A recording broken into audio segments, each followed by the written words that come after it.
श्रीराम जय जय राम। श्रीराम जय जय राम। श्रीराम जय जय राम। 3. அங்கதன் தூது. இங்கு விடியற்காலையில் ராமன் விழித்தெழுந்து மந்திரிகளை அழைத்தார். யோஜனை கேட்டார். விரைவில் கூறுங்கள், இப்பொழுது என்ன அடுத்த உபாயம் செய்யலாம்? ஜாம்பவான் ராமனுடைய திருவடிகளில் தலைவணங்கி கூறினார், தாங்கள் எல்லாம் அறிந்தவர், எல்லோர் உள்ளங்களிலும் வசிக்கின்றவர். புத்தி, வலிமை, தேஜஸ், தர்மம், பண்புகள் இவற்றின் உறைவிடம். கேளுங்கள் பிரபோ, என் புத்திக்கு எட்டியவரை நான் யோஜனை கூறுகிறேன். வாலி குமாரன் அங்கதனை தூதனாக இப்பொழுது அனுப்புங்கள். இந்த நல்ல யோஜனையை எல்லோர் உள்ளங்களும் ஏற்றன. கருணையின் உறைவிடமான ஸ்ரீராமன் அங்கதனிடம் கூறினார், வலிமை, தகுதி, பண்புகள் நிறைந்தவனே, வாலி குமாரா, அப்பனே, நீ என் காரியம் பொருட்டு லங்கைக்கு செல். உனக்கு விளக்கமாக நான் என்ன சொல்ல வேண்டும்? நான் அறிவேன். நீ மிக கெட்டிக்காரன். நமது காரியமும் நிறைவேற வேண்டும், அவனுக்கும் நன்மையாக முடிய வேண்டும். இது எப்படி நடக்குமோ அப்படி பகைவனிடம் பேச்சுவார்த்தை நடத்திவிட்டு வா. பிரபுவின் ஆணையை சிரமேற் தாங்கி அவருடைய திருவடிகளை வணங்கி அங்கதன் கிளம்பினான். ராமபகவானே, தாங்கள் எவரிடம் கருணை காட்டுகிறீர்களோ அவன் குணங்களின் கடலாகிறான். தங்களுடைய காரியங்கள் தானே நிறைவேறிவிடும். ஆனால் பிரபு, எனக்கு நீங்கள் பெருமை அளிக்கிறீர்கள். இவ்விதம் உணர்ந்து இளவரசன் அங்கதன் மனதில் உவகையுடன் மெய்சிலிர்த்து தூது போனான். திருவடிகளில் வணங்கி பகவானுடைய ஆளுமையை மனதில் கொண்டு அங்கதன் அனைவருக்கும் தலை வணங்கிவிட்டு கிளம்பினான். போரில் உற்சாகமுள்ள வீரனான அங்கதன் இயல்பாகவே பயமற்றவன். பிரபுவின் பிரதாபத்தை மனதில் ஏற்றிக்கொண்டான். லங்கையில் நுழைந்ததுமே ராவண குமாரனுடைய பேட்டி கிடைத்தது. அவன் விளையாடி கொண்டிருந்தான். பேசிக்கொண்டே இருந்தவர்களுக்குள்ளே சண்டை மூண்டது. இருவருமே இணையற்ற பலசாலிகள், இருவருமே இளைஞர்கள். அவன் அங்கதன் மீது தடியை ஓங்கினான். அங்கதன் அவன் காலை பிடித்து இழுத்து தரையில் தள்ளி ஓங்கி அறைந்தான். அரக்கர் கூட்டம் பெரும் பேரொளியைக் கண்டு இங்கும் அங்கும் ஓடினர். பயத்தினால் கூச்சலிடக்கூட முடியவில்லை. ஒருவர் மற்றவருக்கு நடந்ததின் மர்மத்தை கூறவில்லை. ராவணனுடைய குமாரன் மரித்துவிட்டான் என அறிந்து அனைவரும் மௌனமாக இருந்துவிட்டனர். நகரமெங்கும் குழப்பமும் கொந்தளிப்பும் ஏற்பட்டது. லங்கையை எவன் கொளுத்தினானோ அந்த வானரன் மறுபடியும் வந்துவிட்டான். அனைவரும் இவ்வாறு பயந்து போய் விதி என்ன செய்ய போகிறதோ தெரியவில்லையே என்று கவலைப்பட்டனர். அவர்களே அங்கதன் கேட்காமலேயே வழிகாட்டினர். எவனை அங்கதன் கண்ணெடுத்து பார்க்கிறானோ அவன் பயத்தினால் குன்றி போய் விடுகிறான். ராமனுடைய திருவடிகளை தியானம் செய்து கொண்டு அங்கதன் ராவணனுடைய சபை வாயிலில் நுழைந்தான். சிங்கத்தின் தோரணையோடு அந்த தீர வீர பராக்கிரமசாலி அங்கதன் இங்கும் அங்கும் திரும்பி பார்க்கிறான். உடனே அவன் ஒரு அரக்கனை அனுப்பினான். ராவனுக்கு தான் வந்திருப்பதை சொல்லி அனுப்பினான். இதை கேட்டவுடன் ராவணன் சிரித்து கொண்டே கூறினான், கொண்டு வா அவனை. எந்த ஊர் குரங்கு? ஆணை ஏற்று பல தூதர்கள் ஓடினர். வானரர்களிடையே யானை போன்ற அங்கதனை அழைத்து வந்தனர். அங்கதன் மைமலை ஒன்று உயிர் பெற்று உட்கார்ந்திருப்பது போல் ராவணனை கண்டான். நீண்ட புஜங்கள் மரங்கள் போலும், தலைகள் மலை முடிகள் போலும், ரோம வரிசை கொடிகள் போலும், முகம், மூக்கு, கண்கள், காதுகள் மலை பொந்துகளும் குகைகளும் போல தோன்றின.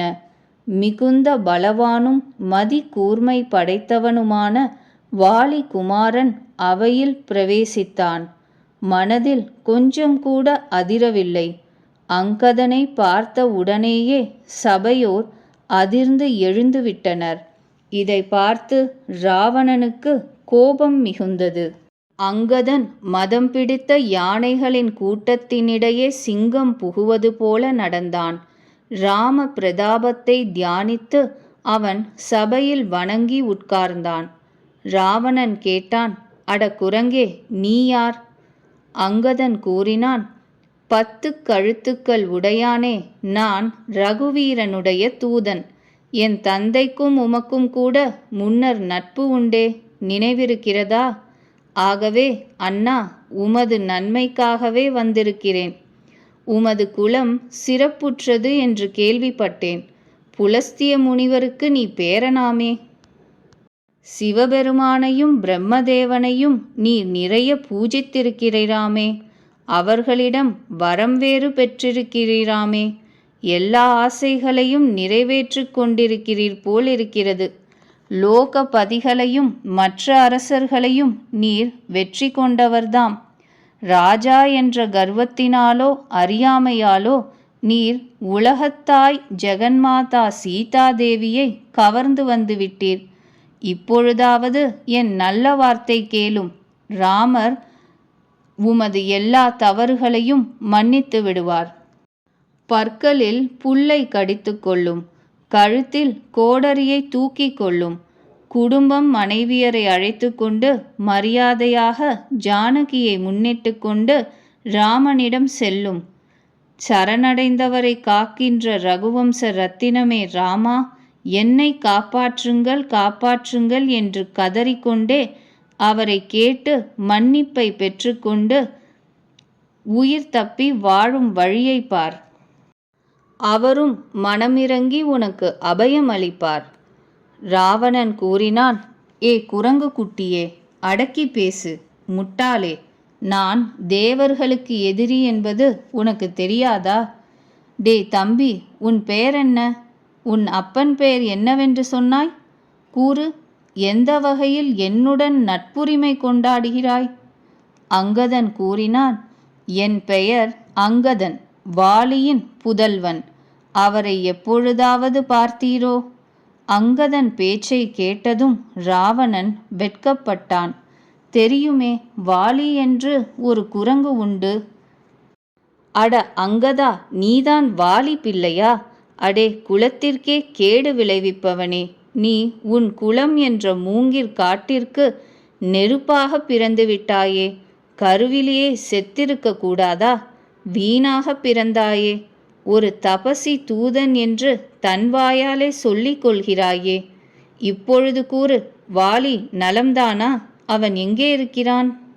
அப்பொழுது அங்கதன் சிரித்துக்கொண்டே கூறினான், 10 நாட்கள் கழிந்த பிறகு அதற்குள் தான் நீ மரித்து விடுவீரே.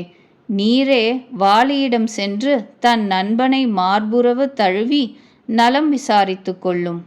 ராமனிடம் பகை கொண்ட பிறகு எப்படி நலம் பெற முடியும்? அவர் எல்லாவற்றையும் விபரமாக யமலோகத்தில் கூறுவார். முட்டாளே, எவனுடைய உள்ளத்தில் ஸ்ரீ ரகுவீரன் இல்லையோ அவன் மனதில் இந்த பேத உபாயமெல்லாம் தோன்றும். என்னை அவரிடமிருந்து பிரிக்கும் முயற்சியை விட்டுவிடு. உண்மைதான், நீ சொல்வது போல் நான் குலத்தை கெடுப்பவன்தான். ராவணனே, நீ குலத்தை காப்பவன் போல் உள்ளது. குருடு செவிடு கூட இப்படி பேச மாட்டான். உமக்கோ 20 கண்கள் 20 காதுகள். சிவபெருமானும் பிரம்மன் முதலிய தேவர்களின் கூட்டமும் எவருடைய திருவடி சேவைக்கு காத்திருக்கிறார்களோ அவருடைய தூதுவன் நான். குலத்திற்கு முழுக்கு போட்டவனா? இல்லை அவர் மனைவியை தூக்கி வந்த நீ துஷ்டனா? இத்தகைய எண்ணமுள்ள உன் மார்பு இப்பொழுதே வெடிக்கக்கூடாதா? அங்கதனின் சுடு சொல் கேட்டு ராவணன் கண்களை குறுக்கே திருப்பிக் கூறினான், அட துஷ்டனே, நான் நீதியையும் தர்மத்தையும் அறிவேன். அதனால்தான் உன்னுடைய கொடிய சொற்கள் எல்லாவற்றையும் பொறுத்து கொள்கிறேன். அங்கதன் கூறினான், உமது தர்ம நெறி பற்றி நானும் கேள்விப்பட்டிருக்கிறேன். பிறர் மனைவியை திருடியிருக்கிறீரே, தூதனை காப்பாற்றிய நீதியை கண்ணால் கண்டிருக்கிறீர். இப்படி தர்மத்தில் தலைகீழாக விரதம் பூண்டிருக்கிற நீர் முழுகி சாகவில்லையே. மூக்கும் காதும் அற்று வந்த சகோதரியை பார்த்தும் கூட நீர் தர்மத்தை ஆலோசித்துத்தான் பொறுமை காட்டினீரா?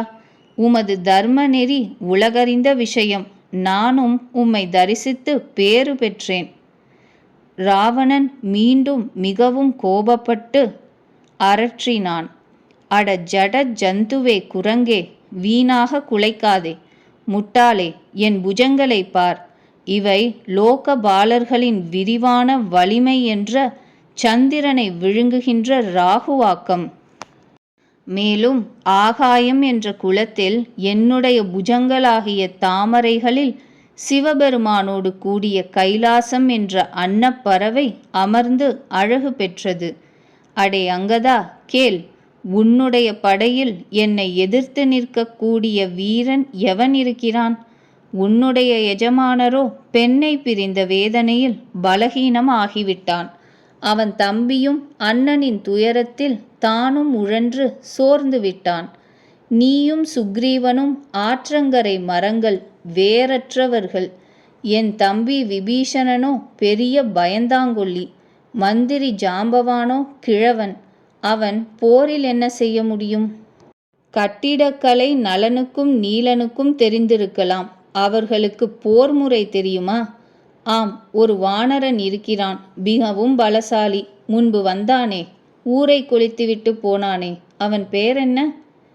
இப்படி ராவனின் பிதற்றலை கேட்டு அங்கதன் கூறினான், அரக்கர் அரசே, உண்மையாகச் சொல்லும். அந்த வானரன் உண்மையாகவே உம்முடைய நகரத்தை கொளுத்திவிட்டானா? ராவணனுடைய நகரத்தை ஒரு சிறு குரங்கு கொளுத்துவதாவது? இதை கேட்டு யாராவது உண்மை என ஏற்பார்களா? ராவணா, எவனை நீ பலசாலி என்று புகழ்ந்தீரோ அவன் சுக்ரீவனிடம் முன்னோடும் பணியாள். நிறைய அலைபவன், வீரன் அல்ல. அவனை சேதி தெரிந்து வரத்தான் அனுப்பினோம். உண்மையாகவே அந்த வானரன் பிரபுவின் ஆணையின்றி உமது நகரத்தை கொளுத்தி விட்டானா? ஓஹோ, அந்த பயத்தில்தான் அவன் திரும்பி சுக்ரீவனிடம் வரவில்லை. எங்கேயோ ஒளிந்திருக்கிறான் என்று தெரிகிறது. ராவணா, நீ உண்மைதானே கூறுகிறீர்? அதை கேட்டு எனக்கு கோபம் வரவில்லையே. உம்மோடு சண்டையிடுவது பெருமைதான் என்று நினைப்பவன் எமது படையில் ஒருவன் கூட கிடையாது. அன்போ பகையோ சமானமானவர்களுடன் கூடத்தானே கொள்ள வேண்டும். இதுதான் நியாயம். சிங்கம் தவளையை கொன்றால் யாராவது சிங்கத்தை சபாஷ் என்பார்களா? உன்னோடு போர் புரிவது ராமனுக்கு சிறுமைதான், தவறுதான். ஆயினும் ராவணா, கேள். இந்த க்ஷத்ரிய ஜாதிக்கு ரோஷம் அதிகம்.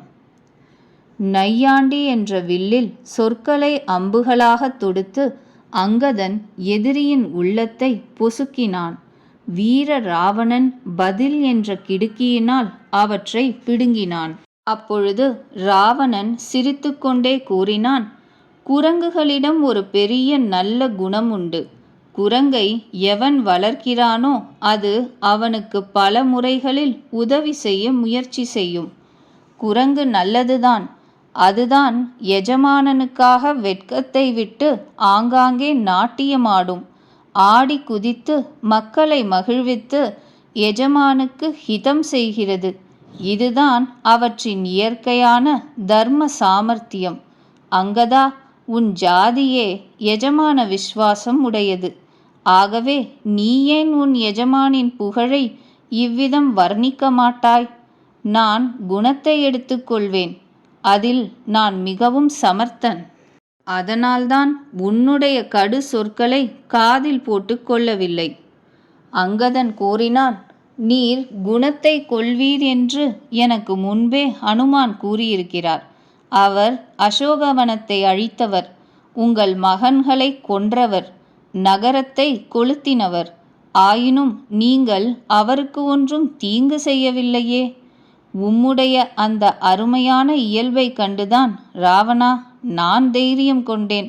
ஹனுமார் என்னவெல்லாம் கூறினாரோ எல்லாவற்றையும் நேரடியாகவே பார்த்துவிட்டேன். உமக்கு வெட்கமும் கிடையாது, ரோஷமும் கிடையாது, சுரணையும் கிடையாது. ராவணன் கூறினான், அட வானரமே, எப்பொழுது இந்த அடிமை புத்தி உள்ளதோ அதனால்தான் தந்தையையே விழுங்கிவிட்டாய். இப்படி கூறிவிட்டு ராவணன் பைத்தியம் போல் சிரித்தான். அங்கதன் கூறினான், தந்தையை நான் சாப்பிட்டேனா?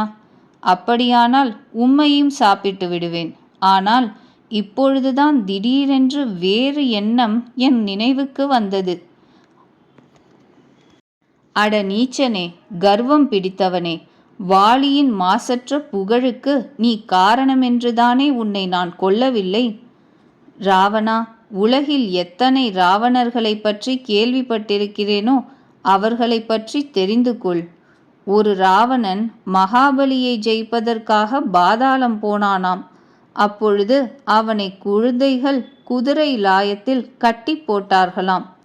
குழந்தை விளையாட்டாக வந்து அவனை அடிப்பார்களாம். மகாபலிக்கு தயவு பிறந்து அவனை விடுவித்தாராம். மேலும் ஒரு ராவணனை பற்றி 1000 கைகள் உடைய கார்த்த வீரியன் பார்த்தாராம். இது ஒரு வேடிக்கையான ஜந்து என்று அவனை ஓடிப்போய் பிடித்தாராம். வேடிக்கை பொருள் என்று வீட்டுக்கு எடுத்துச் சென்றாராம். அப்பொழுது புலஸ்திய முனிவர் அல்லவா சென்று அவனை விடுவித்தாராம். இன்னொரு ராவணனை பற்றி கூறுவதற்கே எனக்கு கூசுகிறது. அவன் வெகு நாட்கள் வாலியின் கக்கத்திலே இருந்தானாம். இவர்களில் நீ எந்த ராவணன்? கூச்சத்தை விட்டு உண்மையை கூறு. ராவணன் கூறினான், அட முட்டாளே, என்னுடைய புஜ வலிமையின் விளையாட்டை கைலாச பர்வதம் அறியுமே. நான் அதே பலசாலி ராவணன். அவனுடைய சூரத்தனத்தை சிவபெருமானே அறிவார். என்னுடைய தலைகளாகிய புஷ்பங்களை கொய்து நான் அவரை பூஜித்தேன். தலைகளாகிய தாமரைகளை எனது கையாலே கொய்து எண்ணற்ற தடவைகள் முப்புறம் எரித்த சிவபெருமானுக்கு பூஜை செய்திருக்கிறேன். அட முட்டாளே, என்னுடைய புஜ வலிமையை திசை அதிபர்கள் அறிவார்கள். அவர்கள் உள்ளங்களில் இன்னும் நடுக்கம்தான். திசை யானைகள் என் மார்பின் திடத்தை அறியும். எப்பொழுதெல்லாம் சென்று நான் அவர்களுடன் மோதுவேனோ அப்பொழுதெல்லாம் அவற்றினுடைய தந்தங்கள் என் மார்பை பிளக்கவில்லை. ஆனால் என் மார்பில் பட்டவுடனேயே அவை பயிர் முளை போல சுக்கு நூறாக ஒடிந்துவிட்டன. எவன் நடக்கும்பொழுது பூமி மதம் கொண்ட யானை ஏறின சிறிய படகு போல் தடம் புரள்கிறதோ உலகப் புகழ்பெற்ற பிரதாபமுடைய அந்த ராவணன் நான். கண்ணா பின்னாவென்று உளறுகின்ற உன் காதுகளில் எப்பொழுதும் கேட்டதில்லையோ? அந்த ராவணனையா எளிதாக நினைக்கிறாய்? மனிதனை பெருமைப்படுத்துகிறாய். தீயவனே, என் சபைக்கு வர தகுதியற்றவனே, துச்சமான குரங்கே, உன் அறிவு இவ்வளவுதானா? புரிந்துவிட்டது. ராவணனுடைய இந்த சொற்களை கேட்டு அங்கதன் கோபித்து கூறினான், அட நீச்சனே, கர்வம் பிடித்தவனே, சிறிது அடக்கி பேசு. எவருடைய பரசு 1000 கைகள் உடைய கார்த்த வீரியனுடைய புஜங்களாகிய எல்லையற்ற காட்டை அழிக்கின்ற நெருப்புக்கு ஈடாயிற்றோ, எவருடைய கோடரியாகிய கடலின் கொடிய அலைகளில் எண்ணற்ற அரசர்கள் பலமுறை மூழ்கிவிட்டார்களோ, அந்த பரசு ராமருடைய கர்வம் எவரை பார்த்தவுடன் ஓடிவிட்டதோ, அட பாக்கியமற்ற ராவணா, அவர் வெறும் மனிதன் என்றா நினைத்தாய்? முட்டாளே, அடக்கமற்றவனே, ராமனும் மனிதனா? மன்மதனும் வில்லாளியா? கங்கையும் வெறும் ஆறுதானா? காமதேனுவும் பசுதானா? கற்பகத்தருவும் மரம்தானா? அன்னமளிப்பதும் வெறும் தானம்தானா? அமுதமும் வெறும் ரசம்தானா? கருடனும் பறவைதானா? ஆதிசேஷனும் பாம்புதானா? அடே ராவணா, சிந்தாமணியும் ஒட்டுச்சில்லா? அட முட்டாளே, வைகுண்டமும் ஒரு உலகம்தானா? ரகுநாதனிடம் குறைவற்ற பக்தி கூட அற்ப லாபமாகுமா? படையோடு உன் மானத்தை களைந்து அசோகவனத்தை அழித்து நகரத்தை கொளுத்தி உன் மகனை கொன்று திரும்பிவிட்டாரே, ஹே துஷ்டா! அந்த ஹனுமாரும் குரங்கு என்று நினைத்தாயா? ராவணா, உன் சாமர்த்தியத்தை கபடத்தை விட்டு கருணை கடலான ஸ்ரீராமனை நீ ஏன் வழிபடக்கூடாது? துஷ்டனே, நீ ராமனுக்கு பகைவனாகிவிட்டால் உன்னை பிரம்மாவும் ருத்திரனும் காப்பாற்ற மாட்டார். முட்டாளே, வீணாக ஏச்சுக்களை வீசாதே. ராமனுடன் பகை கொண்டாடினால் உன் தலை குலைகள் ராமனுடைய அம்புகள் தாக்க வானரர் முன்னே தரையில் விழுந்து சிதறும். இந்த நிலை உனக்கு நிச்சயம் ஏற்படும். கரடிகளும் வானரர்களும் உன்னுடைய அந்த பந்து போன்ற தலைகளை குச்சிகளால் தட்டி எறிவார்கள். ராமன் போரில் கோபம் கொண்டு விட்டால் மிகவும் கூர்மையான பல அம்புகளை தொடுப்பார். அப்பொழுது நீ இவ்விதம் ஏச முடியுமா? இதை ஆராய்ந்து பார். உதாரண மனம் படைத்த ராமனை வழிபடுவாயாக. கொழுந்துவிட்டெரிகின்ற நெருப்பில் நெய் வார்த்தாற்போல் அங்கதனுடைய சொற்கேட்டு ராவணன் மிகவும் கொதித்தெழுந்தான். கும்பகர்ணன் போன்ற ஒரு தம்பி இந்திரனுக்கே பகைவனாக புகழ்வாய்ந்த மேகநாதன் என் பிள்ளை. என் பராக்கிரமத்தை நீ கேட்டதே இல்லையா? நான் சராச்சரமெல்லாம் ஜெயித்து விட்டவன் அல்லவா? தீயவனே, வானரர் துணை கொண்டு ராமன் கடலில் அணை கட்டிவிட்டான். இவ்வளவுதானே இவன் ஆளுமை? கடலை பல பறவைகள் கூட தாண்டுகின்றன. அவையெல்லாம் சூர வீரர்கள் ஆகிவிட முடியாது. முட்டாள் குரங்கே, கேள். என் ஒவ்வொரு புஜம் என்ற கடலும் வலிமை என்ற நீர் நிரம்பியது. அது ஒன்றிலேயே பல சூர வீரர்களான தேவர்களும் மனிதர்களும் மூழ்கி இறந்து விட்டார்கள். இந்த ஆழமான கரை காண முடியாத என் 20 கடல்களை தாண்டி அக்கறை சேரக்கூடிய சூர வீரன் எவன் இருக்கிறான்? அட துஷ்டனே, நான் திசைபாலகர் வரை நீரில் முழுக்காட்டிவிட்டேன். நீ ஒரு அரசனுடைய புகழை என் முன் கூறுகிறாயா? உன் எஜமான் அவனுடைய புகழ் கதைகளை நீ மீண்டும் மீண்டும் அளக்கிறாயே. அவன் போர் புரியக்கூடிய வீரனாக இருந்தால் பின் ஏன் அவன் தூதனை அனுப்பி கொண்டே இருக்கிறான்? பகைவனிடம் சமாதானம் கோருவது அவனுக்கு வெட்கமில்லையா? கைலாசமலையையே கடைந்தெடுத்த என் புஜங்களை பார். முட்டாள் வானரனே, பிறகு உன் தலைவனை அப்புறம் புகழலாம். ராவணனுக்கு ஈடான சூர வீரன் யார்? அவன் தனது கைகளாலேயே தன் தலைகளை கொய்து உற்சாகத்துடன் பல தடவை அக்னியில் ஹோமம் செய்திருக்கிறான்.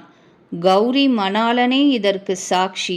அப்படி தலைகள் எரியும் பொழுது நான் என் நெற்றியில் எழுதப்பட்டிருந்த பிரம்மனின் எழுத்துக்களை பார்த்தேன். மனிதனின் கையால் என் சாவு என்று படித்தேன். அந்த பிரம்மன் எழுத்து பொய்யாகிவிட்டது என்று சிரித்தேன். ராவணனின் இந்த விவரமான பேச்சை கேட்டு அங்கதன் கூறினான், ராவணா, உனக்கு நிகரான ரோஷம் உள்ளவன் உலகில் ஒருவரும் இல்லைதான். ரோஷம் உனக்கு கூட பிறந்த இயல்பு. உன் வாயால் உன் குணங்களை பற்றி பீற்றிக் கொள்ள மாட்டாய். தலையறுப்பது மலை தூக்குவது உன் மனதில் இந்த கதைதான். ஆகவே இதை 20 தடவை சொல்லிவிட்டாய். நீ 1000 கையுடை யானையும் மகாபலியையும் வாலியையும் வென்றாயே. அந்த புஜ வலிமையை மனதிற்குள்ளேயே ஒளித்து வைத்து கொண்டிருக்கிறாய். அட சிறுமதியே, எல்லாவற்றையும் கேள். தலை வெட்டி கொள்வதால் பெரிய சூரவீரனாகிவிட முடியுமா? இந்திரஜாலம் புரிகிறானே, அவன் தன் கைகளால் தன் உடல் பூராவும் வெட்டி கொள்ளட்டுமே. அவனை வீரன் என்று ஏற்பதில்லையே. அட சிறுமதியே, கவனித்து பார். விட்டிற்பூச்சிகள் அறியாமையினால் நெருப்பில் வீழ்கின்றன. கழுதைகள் கூட்டம் பொதி சுமந்து செல்கிறது. இதற்காக இவர்களை சூர வீரன் என்று கூறுவதில்லை. அட துஷ்டனே, பேச்சை வளர்த்தாதே. என் சொல்லை கேள். கர்வத்தை விட்டு தொலை. ராவணா, நான் தூதனாக சமாதானம் பேச வரவில்லை. ரகுவீரன் இப்படி நினைத்து என்னை அனுப்பியுள்ளார். கிருபையுள்ள ராமன் அடிக்கடி இப்படி கூறுவார். நரியை கொல்வது சிங்கத்திற்கு பெருமை அல்ல. அட முட்டாளே, பிரபுவின் சொற்களை மனதில் கொண்டு உன் கொடிய மொழிகளை பொறுக்கிறேன். இல்லாவிட்டால் உன் முகத்தை பெயர்த்துவிட்டு சீதையை இப்பொழுதே கொண்டு போய்விடுவேன். அட நீச்சனே, தேவர் பகைவனே, நீ ஒருவரும் இல்லாத பொழுது பிறர் மனைவியை களவாடி வந்தாயே, அப்பொழுதே உன் வலிமையை புரிந்து கொண்டு விட்டேன். நீ அரக்கர்களின் அரசன், பெரிய கர்வி. நானோ ராமனுடைய ஊழியனான சுக்ரீவனுக்கு தூதன். ராமனை அவமதிப்பதில் நான் பயப்படவில்லை. நீ பார்த்து கொண்டிருக்கும் பொழுதே ஒரு வேடிக்கை செய்கிறேன். உன்னை தரையில் தள்ளி உன் படைகளை கொன்று உன் ஊரை நாசமாக்கி, அட முட்டாளே, உன்னுடைய மனைவிகளுடன் கூட ஜானகி மாதாவையும் கொண்டு போவேன். இப்படி செய்வேனானால் அதுவும் பெருமையல்ல. சாகிறவனை கொல்வதில் ஒரு பௌருஷமும் இல்லை. வாம மார்க்க உபாசனை புரிபவர் காம பித்தன், கஞ்சன், மிகவும் மூடன், மிகவும் ஏழை, துர்பெயர் எடுத்தவன், மிகவும் வயதானவன், தீராத நோயாளி, எப்பொழுதும் கோபத்தில் ஆழ்பவன், பகவான் விஷ்ணுவை வெறுப்பவன், வேதங்களுக்கும் சாதுக்களுக்கும் விரோதி, தன்னுடலை மட்டும் பேணுபவன், பிறரை பழிப்பவன், பாபத்தின் உறைவிடம். இந்த 14 பேரும் உயிரோடு இருந்தாலும் சவங்கள்தான். அட துஷ்டனே, இப்படி நினைத்துத்தான் உன்னை கொல்லாமல் விடுகிறேன். என் கோபத்தை கிளறாதே. அங்கதனின் இந்த சொற்கேட்டு ராவணன் பற்களால் உதடுகளை கடித்து கோபத்துடன் தோள் தட்டி கூறினான், நீச்ச குரங்கே, நீ சாகவே விரும்புகிறாய். அதனால்தான் சின்ன வாயினால் பெரிய பேச்சு பேசுகிறாய். அட முட்டாள் குரங்கே, நீ எவனுடைய பலம் கொண்டு கொடிய சொற்களை குலைக்கிறாயோ அவனுக்கு பலம், பிரதாபம், புத்தி, தேஜஸ் ஒன்றும் கிடையாது. அவன் குணமற்றவன், மானமற்றவன் என்று அறிந்துதான் அவன் தகப்பன் வனவாசம் அளித்து விட்டான். அவனுக்கு அது ஒரு துயரம். மனைவியின் பிரிவும் சேர்ந்து விட்டது. மேலும் இரவு பகல் என்னிடம் பயம். எவனுடைய வலிமையினால் உனக்கு கர்வமோ, இத்தகைய பல மனிதர்களை அரக்கர்கள் இரவு பகல் சாப்பிடுகிறார்கள். அட முட்டாளே, பிடிவாதத்தை விட்டு அறிந்து கொள். அவன் ராமனை ஏசினவுடன் வானரர் கோமான் அங்கதன் மிகவும் கோபம் கொண்டான். ஏனெனில் எவன் தமது காதுகளால் பகவான் விஷ்ணுவினுடையவோ சிவனுடையவோ நிந்தை கேட்கிறானோ அவனுக்கு பசுவை கொன்ற பாவம் வந்து சேரும். வானரர் கோமான் உரத்த குரலில் கடகடவென்று சிரித்தான். அவன் ஓங்கி தமது கைகளால் பூமியில் அறைந்தான். பூமி அதிர்ந்து ஆட ஆரம்பித்தது. சபையோர் நழுவி வீழ்ந்தனர். பயம் என்ற பேய் பிடித்து சிதறி ஓடினர். ராவணனும் விழுந்திருப்பான். சமாளித்து எழுந்தான். அவனுடைய மிகவும் அழகான கிரீடங்கள் பூமியில் விழுந்தன. அவற்றை எடுத்து அவன் தலையில் அழுத்தி வைத்து கொண்டான்.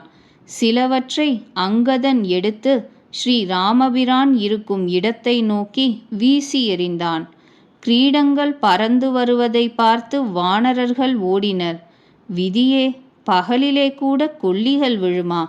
ராவணன் 4 வஜ்ராயுதங்களை ஏவி விட்டானா?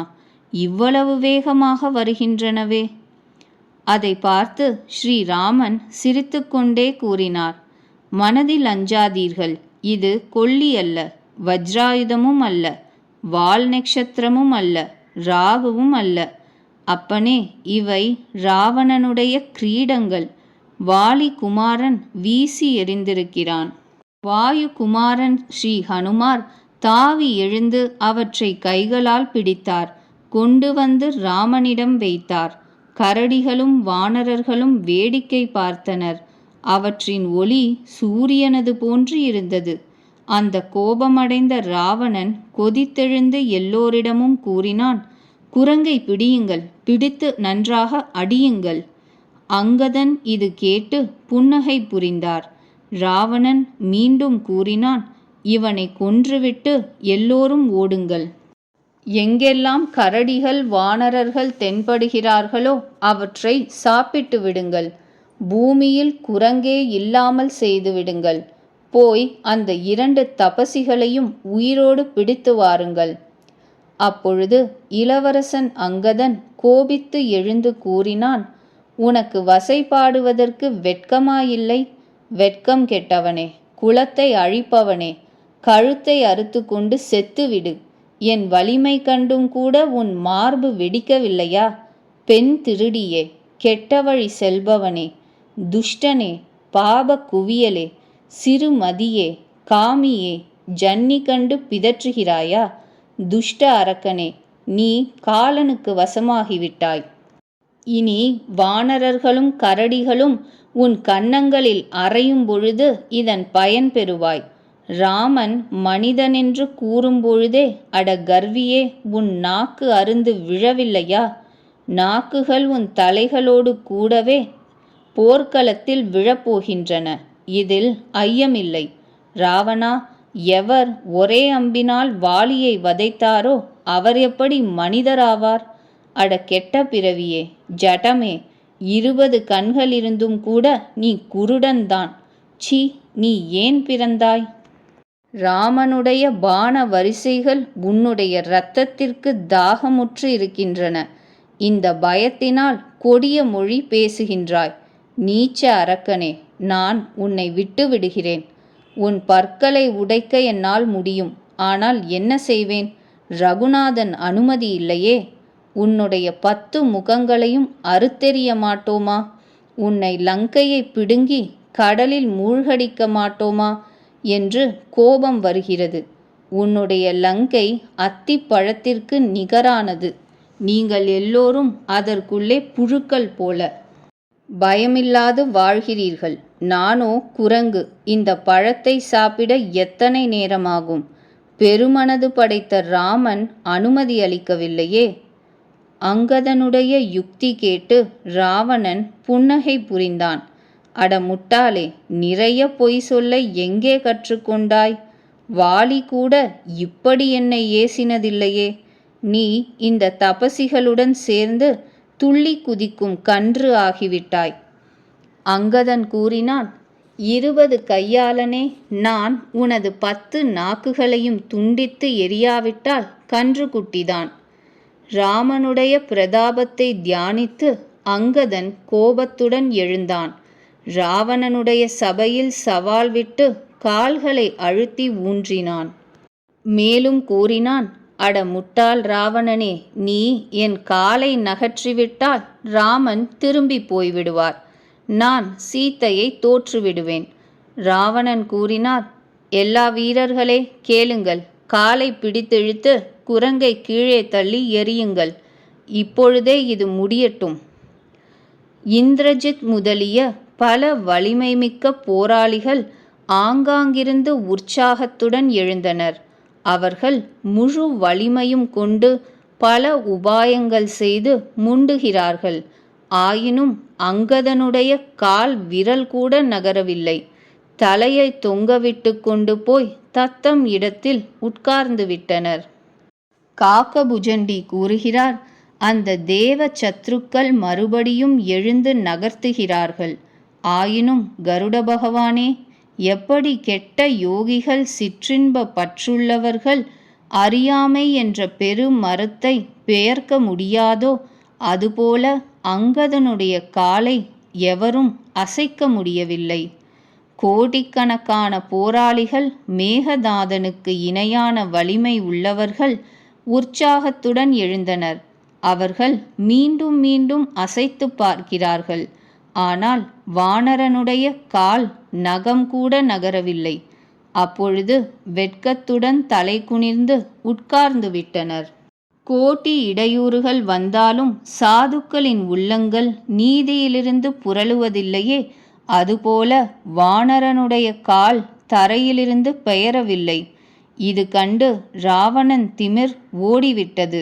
அங்கதனுடைய வலிமை கண்டு எல்லோர் இதயங்களும் தோற்றுவிட்டன. அப்பொழுது அங்கதன் அறை கூவினான். ராவணன் தானே எழுந்தான். அவன் அங்கதனுடைய கால்களை பிடிக்க முனைந்ததும் வாலி குமாரன் கூறினான், என் காலை பிடித்தால் உனக்கு விடுதலை கிடையாது. அட முட்டாளே, நீ சென்று ராமனுடைய சரணங்களை ஏன் பிடிக்கக்கூடாது? இது கேட்டு ராவணன் மனதில் மிகவும் வெட்கத்துடன் திரும்பிவிட்டான்.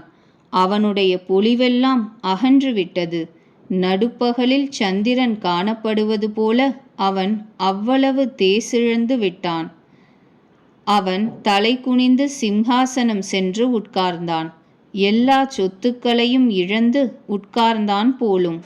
ராமன் உலக அனைத்துக்கும் ஆத்மாவாயிற்றே, உயிர்களுக்கு காவலனாயிற்றே, அவருடன் விரோதித்து அமைதி எப்படி பெற முடியும்? சிவபெருமான் கூறுகிறார், உமையே, ஸ்ரீராமன் புருவத்தை நெரித்தால் உலகம் உண்டாகும், அழியும். அது புல்லை வஜ்ராயுதம் ஆக்கும், வஜ்ராயுதத்தை புல்லாக்கும். அவருடைய தூதுவன் சவாலை யார் அசைக்க முடியும்? பிறகு அங்கதன் பலவாறு நீதி கூறினான். ஆனால் ராவணன் மதிக்கவில்லை. ஏனெனில் அவனது காலம் நெருங்கிவிட்டது. பகைவனின் கர்வத்தை தூளாக்கிவிட்டு அங்கதன் ராமனுடைய நற்புகழ் பாடினான். பிறகு அந்த வாலி ராஜனுடைய குமாரன் இப்படி கூறிவிட்டு கிளம்பினான். போர்க்களத்தில் உன்னை விளையாடி விளையாடி அடிக்காவிட்டால் பார், அதற்கு முன்னே இப்பொழுது என்ன பெருமை வேண்டி கிடக்கிறது? அங்கதனோ முன்னதாகவே அவன் மகனை கொன்றுவிட்டான். இச்செய்தி கேட்டு ராவணன் துயரப்பட்டான். அங்கதனுடைய சவால் வெற்றி கண்டு அரக்கர்கள் மிகவும் பயத்தினால் கவலையுற்றனர். பகைவன் கொட்டத்தை அடக்கி வலிமையின் குவியலான வாலி குமாரன் அங்கதன் மகிழ்ந்து வந்து ஸ்ரீராமனுடைய திருவடி தாமரைகளை பற்றினான். அவன் மேனி சிலிர்த்தது, கண்களில் நீர் நிறைந்தது. மாலை நேரம் வந்தது அறிந்து ராவணன் குன்றிப்போய் அந்தப்புறம் சென்றான். மண்டோதரி ராவணனுக்கு புரியும்படி மீண்டும் மீண்டும் எடுத்துரைத்தாள். அன்பரே, மனதில் ஆராய்ந்து கெடுமதியை விடுங்கள். உங்களுக்கும் ராமனுக்கும் இடையே போர் மூள்வது அழகல்ல. அவருடைய தம்பி ஒரு சிறிய கோடு தரையில் கிழித்தார். அதை கூட நீங்கள் தாண்ட முடியவில்லை. இவ்வளவுதானே உங்கள் ஆண்மை? அன்பரே, அவரை நீங்கள் போரில் வெல்வதாவது? அவருடைய தூதனே இந்த பாடுபடுத்திவிட்டானே. விளையாட்டாக கடலை தாண்டி அந்த வானரச் சிங்கம் உங்கள் லங்கையில் பயமற்று வந்தாரே. காவலர்களை அடித்து அவர் அசோகவனத்தை பிடுங்கி எறிந்தாரே. நீங்கள் கண் பார்க்க அக்ஷகுமாரனை வதைத்தாரே. நகரம் முழுவதையும் கொளுத்தி சாம்பலாக்கிவிட்டாரே. அப்பொழுது உங்கள் வலிமையின் கொட்டம் எங்கே சென்றது? சுவாமி, இப்பொழுது வீணாக எக்களிக்காதீர்கள். நான் சொல்வதை கொஞ்சம் மனதில் ஆராய்ந்து பாருங்கள். அன்பரே, நீங்கள் ரகுபதியை வெறும் அரசனாக மதிக்காதீர்கள். அவர் சராச்சரங்களுக்கெல்லாம் உரிமையாளர், நிகரற்ற வீரர் என்று அறியுங்கள். ராமனுடைய அம்பின் பிரதாபத்தை அற்பன் மாரீச்சன் கூட அறிந்திருந்தானே. அவன் சொன்னதையும் நீங்கள் கேட்கவில்லை. ஜனகரின் அவையில் எண்ணற்ற அரசர்கள் இருந்தனரே. அங்கு பெருத்த இணையற்ற பலசாலி தாங்களும் இருந்தீர்களே. அங்கு சிவனுடைய வில்லை முறித்து ராமன் சீதையை மணந்தாரே. அப்பொழுதே நீங்கள் அவரை போரில் ஏன் வெல்லவில்லை? இந்திரகுமாரன் ஜெயந்தன் அவருடைய வலிமையை கொஞ்சம் அறிவான். ராமன் அவனுடைய ஒரு கண்ணை பிடுங்கி உயிரோடு விட்டுவிட்டார். சூர்பனகைக்கு நேர்ந்த கதியை நீங்கள்தான் பார்த்தீர்களே. அப்பொழுது கூட உங்கள் உள்ளத்தில் கொஞ்சம் கூட வெட்கம் வரவில்லையே. விராதன் கரதூஷணர்களை கொன்று எவர் லீலையாக கபந்தனையும் வீழ்த்தினாரோ, எவர் வாலியை ஒரே அம்பினால் கொன்றாரோ, 10 தலையோனே, தாங்கள் அவரை புரிந்து கொள்ளுங்கள். எவர் விளையாட்டாகவே கடலுக்கு அணை போட்டுவிட்டாரோ, எந்த பிரபு படைகளுடன் ஸ்வேல மலையில் இறங்கிவிட்டாரோ, அந்த சூரிய குலத்தின் வெற்றி கொடியான கருணாமூர்த்தி பகவான் உங்கள் நன்மை பொருட்டே தூதரை அனுப்புகிறார். எந்த தூதன் யானை கூட்டத்தினிடையே புகுந்த சிங்கம் போல் நடுச்சபையில் வந்து உங்கள் வலிமையை நசுக்கி போட்டானோ, போரில் தேறிய மிகவும் பயங்கரமான அந்த அங்கதனும் ஹனுமாரும் எவருக்கு அடியாரோ? அன்பரே, அவரை நீங்கள் மீண்டும் மீண்டும் மனிதர் என்கிறீரே.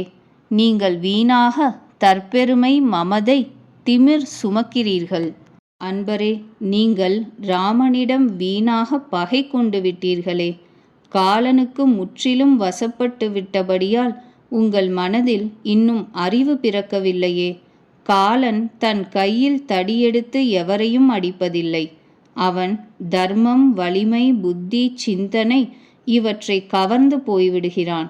சுவாமி, எவருக்கு மரணகாலம் நெருங்கிவிட்டதோ அவருக்கு உங்களைப் போல குழப்பம் வந்துவிடும். உங்களுடைய 2 புதல்வர்கள் மரித்தார்களே, நகரம் பற்றி எரிந்ததே. அன்பரே, இத்துடன் நிறுத்தி கொள்ளுங்கள். ஐயா, கருணை கடல் ராமனை வழிபட்டு மாசற்ற புகழ் பெறுங்கள்.